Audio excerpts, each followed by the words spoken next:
Hi, my name is LaTonya G. Hilton. I'm from the band Another Moment, and you're about to watch the Silently Loud Confessions on YouTube. Up next, the issues of loving others. Stay tuned.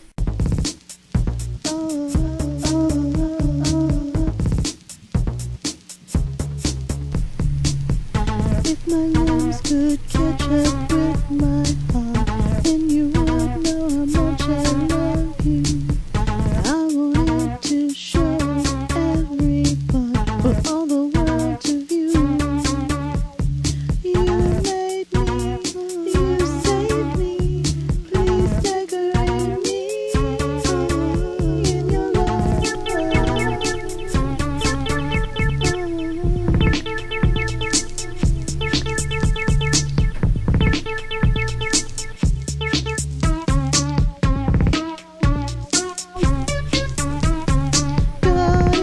love.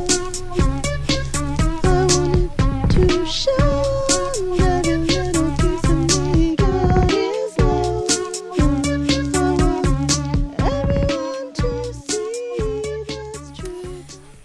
Today, I'm going to talk a little bit about love and the issues of loving others, as usual. Basically, I've written down some scriptures that kind of came out at me, and they're very important because when you follow God's word, the way that He meant for you to follow it, you always find yourself being far more loving than hateful. So if you're not following after God's word properly, you find yourself being more hateful. And I know this is true because I've done that a lot, unfortunately. But basically, let me start this off with some of these scriptures that kind of came out at me. I beseech you, therefore, brethren, by the mercies of God, that ye present your bodies a living sacrifice, holy and acceptable unto God, which is your reasonable service. And be not conformed to this world, but be ye transformed by the renewing of your mind, that ye may prove what is that good and acceptable and perfect will of God.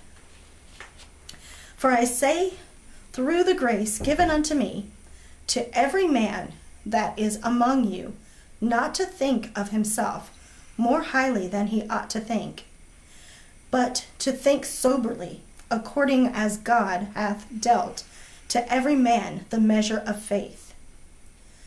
And that was Romans chapter 12, verse 1 to verse 3. Now Romans chapter 12, verse 19 to verse 21 says, Dearly beloved, avenge not yourselves, but rather give place unto wrath.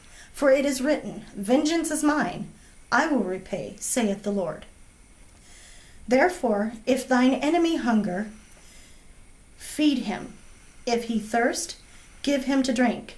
For in so doing thou shalt heap coals of fire on his head. Be not overcome of evil, but overcome evil with good. Many times, when we encounter people that really, really get under our skin and make us feel incredibly angry, we find ourselves hating on them. And sometimes that hatred can lie to you and have you thinking that a person is really, really rotten, when really it's just you hating on them. And God did not call us to hate on people. If we are Christians, we must take on loving people rather than hating people.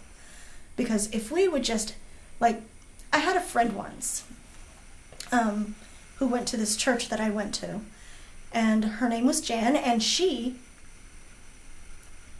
told everyone when we were talking amongst each other about God and everything, she said something about loving others. She said that she prayed one time for God to lend her His eyes so that she could see others the way He's seen others.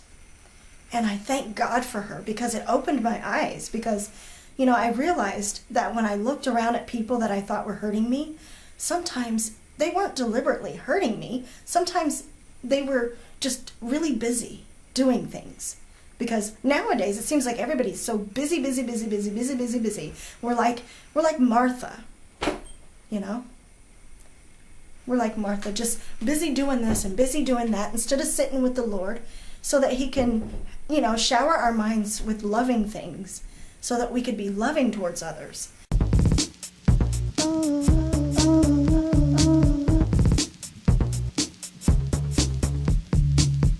If my limbs could catch up with my heart, then you would know how much I love you.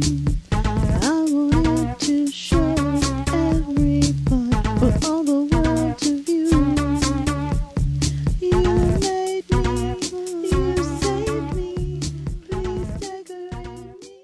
And I know that it's really hard to be nice to people that you don't like, but if you would just ask God to lend you his eyes so that you can see how he loves others, then you would start to see a different picture. Because I know that hatred lies to people simply because when you encounter somebody that you don't like, it doesn't matter what they do. They can do things right, they can do things wrong, it doesn't matter. You think the worst about them. So everything they do becomes wrong to you. And naturally, you just want everybody else to hate them too. You want them to be in agreement with you. So some people go out there and they point it out. Oh, look, they're bad. See, they're bad. But what you really need to do is you need to get on your knees and humble yourself before God and pray to him and ask him to change your hateful heart into a loving heart. Because life's too short to live it in hatred. And besides that, when you're living your life in hatred, you are not in fellowship with God. Because God is love, people. He that loveth not knoweth not God, because God is love. And so when you get that in your head, that should make you want to be more loving towards others. Because you never know, if you pray for that person that you can't stand, pray for their salvation, pray for their heart to be changed, to be made right with God, you never know how much they might transform before your eyes, because prayer does get answered. Take that to heart.